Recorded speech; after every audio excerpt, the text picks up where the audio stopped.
بھارتی حکومت کی جانب سے آئین کے آرٹیکل 370 کو ختم کرنے کے بعد دنیا بھر میں کشمیریوں سمیت مذمت کا سلسلہ جاری ہے۔ آئین کا آرٹیکل 370 ہے کیا؟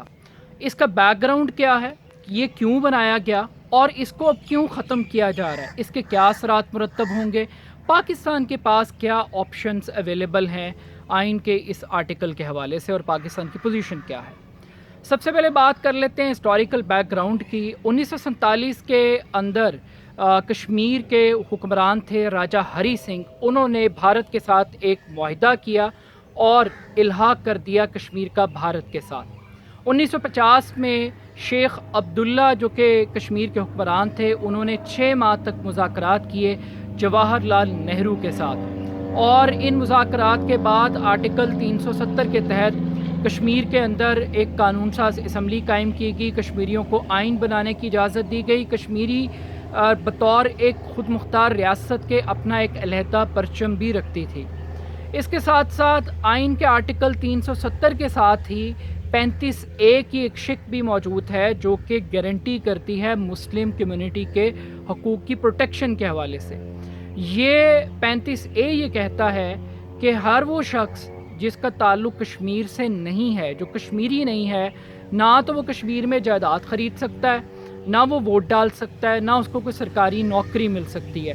تو یعنی کہ کشمیریوں کا وہ خوف کہ وہ اقلیت میں کنورٹ ہو جائیں گے یا ان کے وسائل کے اوپر قبضہ کر لیا جائے گا، ان کو مائنورٹی میں بدلنے کی کوشش کی جائے گی، ایسی کوئی بھی چیز آئین کے اندر گارنٹی کی گئی کہ ایسا کوئی کام نہیں ہوگا۔ اب جب کہ اس کو ختم کیا گیا ہے تو ختم کرنے کے بعد کشمیر کو 2 حصوں میں تقسیم کیا گیا، ایک جموں کشمیر اور دوسرا لداخ۔ اب اس کو پہلے ایک وزیر اعلیٰ جو کہ ایک پپٹ گورنمنٹ ہوتی تھیں، الیکشنز کے ذریعے صوبائی اسمبلی قائم کی جاتی تھی، وزیر اعلیٰ چلاتے تھے، اب ایک لیفٹیننٹ گورنر اس کو رن کرے گا۔ اور جہاں تک آئین کے اور قانون کی بات ہے تو اب وفاقی حکومت براہ راست اپنے قوانین کو امپلیمنٹ کرے گی جو کہ پہلے نہیں کر سکتی تھی۔ اسمبلی کی مدت کو بھی کم کر دیا گیا ہے، شرعی قوانین کو بھی تبدیل کر دیا گیا ہے، اور اس کے ساتھ ساتھ اب یہاں پر جو آپ یہ کہہ سکتے ہیں کہ ایک طرح سے باقاعدہ مرجر ہو گیا ہے کشمیر کا اس کے ساتھ بھارت کے ساتھ۔ اس کے ساتھ ساتھ آرٹیکل 370 کے اندر جو 35A کے ختم ہونے سے اب کوئی بھی غیر کشمیری کشمیر کے اندر پراپرٹی خرید سکتا ہے، ووٹ ڈال سکتا ہے، نوکری حاصل کر سکتا ہے۔ یعنی آپ سادہ الفاظ میں یہ کہہ سکتے ہیں کہ کشمیر کو فلسطین بنانے کی کوشش کی جا رہی ہے کہ جہاں پر انتہا پسندوں کو آباد کیا جائے گا، ان کی بستیاں بنائی جائیں گی، مسلمانوں کو اقلیت میں کنورٹ کیا جائے گا، ان کے وسائل کے اوپر قبضہ کیا جائے گا۔ تو اب ہو کیا سکتا ہے آرٹیکل کے ختم ہونے کے بعد؟ اب پرابلم ہو کیا سکتے ہیں، چیلنجز کیا ہے، راستہ کیا ہے؟ سب سے بڑا امتحان ہے انڈین سپریم کورٹ کا، کیونکہ یہ قانون تبدیل کیا گیا ہے صدارتی حکم نامے کے ذریعے۔ اب صدارتی حکم نامے کی قانونی حیثیت کیا ہے؟ چونکہ کشمیر کی صوبائی اسمبلی نے اس آرٹیکل کو ختم کرنے کے لیے کوئی قرارداد منظور نہیں کی، تو صوبائی اسمبلی کو بائی پاس کیا ہوا ہے۔ یہ قانون کی ایک بہت سنگین خلاف ورزی ہے۔ دوسری جانب پاکستان کی بات کر لیں تو ہم نے کبھی بھی آرٹیکل 370 کو تسلیم نہیں کیا۔ ہم وہاں پر موجود کٹ پتلی انتظامیہ کو، وہاں پر ہونے والے انتخابات کو، حکومتوں کو پاکستان نے کبھی اکنالج نہیں کیا۔ ہم نے ہمیشہ حریت کانفرنس کی، آزادی کی تحریکوں کی پرامن حمایت کو جاری رکھا ہے، تو پاکستان کا سٹینڈ بڑا ڈیفرنٹ رہا اس معاملے کے اندر۔ لیکن اس کے ساتھ ساتھ بات کی جا رہی ہے کہ اقوام متحدہ کے اندر جایا جائے، OIC کو بلایا جائے، تو یہ وہ ڈیڈ ادارے ہیں، وہ گھوڑے ہیں جو 70 سال میں نہ کبھی کام آئے ہیں، نہ ان کی کوئی حیثیت ہے، نہ ان کی کوئی ویلیو ہے۔ لیکن پتہ نہیں کیوں پاکستان کے سیاستدانوں کو بہت زیادہ امیدیں اس سے وابستہ ہیں۔ یہ اقوام متحدہ نے 70 سال کشمیر میں ظلم ہوا، یہ اقوام متحدہ نے کیا کر لیا جی؟ کیا داد رسی کی کشمیریوں کی؟ عراق کے اندر کیا کچھ کیا سپر پاورز نے؟ یہ بوٹ کی نوک پہ رکھتی ہیں سپر پاورز اس قسم کے اداروں کو۔ تو آئی تھنک کہ ہمیں ڈیڈ آرگنائزیشنز کی طرف جانے کی بجائے انٹرنیشنل کورٹ آف جسٹس کے اندر ہمیں لے جانا چاہیے، کیونکہ کشمیر ایک ڈسپیوٹڈ ٹیریٹری ہے، اور اس فیصلے سے صرف پاکستان افیکٹ نہیں ہوگا بلکہ لداخ کا علاقہ چین کے لیے بہت زیادہ اسٹریٹجک اہمیت رکھتا ہے، تو چین بھی اس سے افیکٹ ہوگا۔ اب بات کر لیتے ہیں کچھ پاکستان کی پالیٹکس کے. معاملہ تو تھا کشمیر کا، لیکن کل قومی اسمبلی کے اندر پاکستانی سیاستدان حساب کتاب برابر کرنے کے چکروں میں لگے رہے.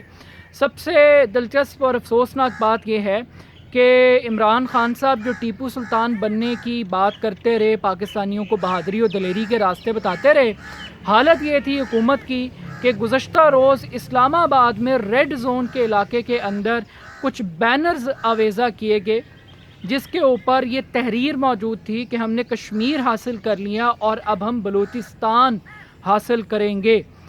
ہمیں وزیر اعظم بھارت کے اوپر مکمل وشواس ہے، پورا بھروسہ ہے کہ وہ اکھنڈ بھارت کا خواب پورا کریں گے. یہ وہ تحریر تھی جو ایک انتہا پسند بھارتی سیاستدان کی سٹیٹمنٹ کو اسلام آباد کے چوکوں اور چوراہوں میں لگایا گیا. لیکن پاکستان کی سیکیورٹی ایجنسیز کہاں پر تھیں؟ پاکستان میں قانون نافذ کرنے والے ادارے کہاں پر تھے؟ یہ حرکت لندن میں کرکٹ میچ کے دوران اگر جہاز کرے تو ہم اس کی مذمت کرتے ہیں کہ بلوچستان کے اندر آپ انوالومنٹ کر رہے ہیں. پلس یہ ہے کہ اگر جب یورپ کے اندر بسوں کے اوپر اس قسم کی کیمپین بلوچستان کے فری بلوچستان کی جو موومنٹ بوگس قسم کی چلائی جاتی ہے تو ہم اس کی مذمت کرتے ہیں. لیکن اگر یہ چیزیں آج پاکستان کے کیپٹل کے اندر ہو رہی ہیں تو میں درخواست کروں گا ٹیپو سلطان صاحب سے کہ جو تلوار آپ نے بھارت میں چلانی ہے، سب سے پہلے اپنے گھر کے اندر ہمیں صفائی کرنے کی ضرورت ہے، اور انٹیلیجنس ایجنسیز کو بھی تھوڑا سا خیال کرنا چاہیے کہ آخر کون سی قوتیں جو دشمن کے لیے پاکستان میں کام کر رہی ہیں. باقی رہ گئی بات شہباز شریف صاحب کی، تو شہباز شریف صاحب کل آپ نے مودی کے ہاتھ کاٹنے کی بات کی. ذرا وہ چہرہ بھی قوم کو بتائیں کہ آپ کے بچوں کی شادی میں، مریم نواز کی بیٹی کی شادی میں مودی صاحب تشریف لائے تھے جب ریڈ کارپٹ استقبال دیا تھا پوری فیملی نے. تو وہ لوگوں کو گمراہ نہ کریں، لوگوں کو جذباتی نہ کریں، مشتعل نہ کریں. یہ قوم کشمیریوں کے ساتھ ہے، قوم حریت کی تحریک کے ساتھ ہے، قوم کشمیری قربانیوں کو خراج تحسین پیش کرتی ہے. لیکن آپ لوگوں کے ڈبل سٹینڈرڈز ہیں جس کی وجہ سے قوم کنفیوز ہوتی ہے کہ آپ کی لیڈرشپ جو ہے نا وہ اس قسم کے فیصلے کرتی ہے کہ جس پہ بڑا سوالیہ نشان اٹھتا ہے. ایک بات جو شہباز شریف صاحب کی تقریر میں ایک اچھی تھی، جو کہ اٹ میک سینس کہ اگر ہم نے کشمیر کے نقطہ نظر کے اوپر ڈونلڈ ٹرمپ کو استعمال کرنا ہے تو ہمیں افغانستان کے امن کو مشروط کرنا چاہیے کشمیر کے ساتھ اور کشمیریوں کی آزادی کے ساتھ، اور ہمیں ایک فری لنچ کی بجائے ایک پراپر ڈیل کرنی چاہیے بھارت کے ساتھ امریکہ کو استعمال کرتے ہوئے، اور اس کا ایک پرامن حل تلاش کرنا چاہیے.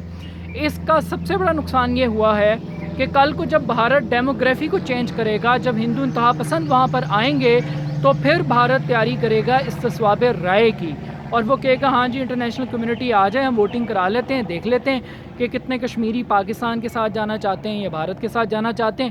اب اوبویسلی جب کشمیریوں کو مارا جائے گا، ان کی نسل کشی کی جائے گی، وہاں پہ ہندو انتہا پسند بستیاں آباد کی جائیں گی تو مسلمانوں کی آبادی کو ایک بہت بڑا فرق پڑے گا. لیکن جہاں پہ ہم مذمت کر رہے ہیں، مجھے لگتا ہے کہ ہمیں مودی سرکار کا شکریہ ادا کرنا چاہیے، اور شکریہ اس لیے ادا کرنا چاہیے کہ وہ کام جو 70 سال میں نہیں ہو سکا، وہ بھارت کا مکروہ چہرہ جو شاید ہم 70 سال میں نہیں دکھا سکے دنیا کو، وہ اب دنیا دیکھے گی. وہ اس لیے دیکھے گی کہ جب کشمیر قبرستان بنے گا بھارتی فوج کا، جب پلوامہ جیسے انسیڈنٹ سال میں ایک مرتبہ نہیں ہر دوسرے دن ہوں گے، تب بین الاقوامی دنیا دیکھے گی. اور وہ تمام لوگ جو کشمیر کے اندر سافٹ کارنر رکھتے تھے، شاید وہ ایک بہت ٹائنی مائنورٹی تھی کہ جو یہ سمجھ رہی تھی کہ پولیٹیکل سسٹم کے تحت وہ اپنے رائٹس کو بچا لیں گے، تو آئی تھنک وہ بھی اب اپنا مائنڈ کنورٹ کر کے ٹو نیشن تھیوری کو اب وہ لوگ بھی سپورٹ کر رہے ہیں. تو اینڈ میں مودی صاحب آپ کے لیے ہی پیغام ہے کہ کشمیر نہ تو فلسطین ہے اور نہ ہم بھارت کو اسرائیل بننے دیں گے. یہ پاکستان کی شارگ ہے، اور پاکستان کے سیاستدانوں کا تو مجھے نہیں پتہ، لیکن پاکستانی عوام کے دل کشمیریوں کے ساتھ دھڑکتے ہیں. ہم حریت کی تحریک کے بالکل ساتھ ہیں، پاکستان کی فوج ساتھ ہے، پاکستان کے ادارے ساتھ ہیں، اور کشمیر بنے گا پاکستان. یہ ہو کے رہے گا. جتنے مرضی آپ قانون سازی کر لیں، بل پاس کر لیں، قراردادیں پاس کر لیں، کشمیر کو پاکستان سے آپ جدا نہیں کر سکیں گے.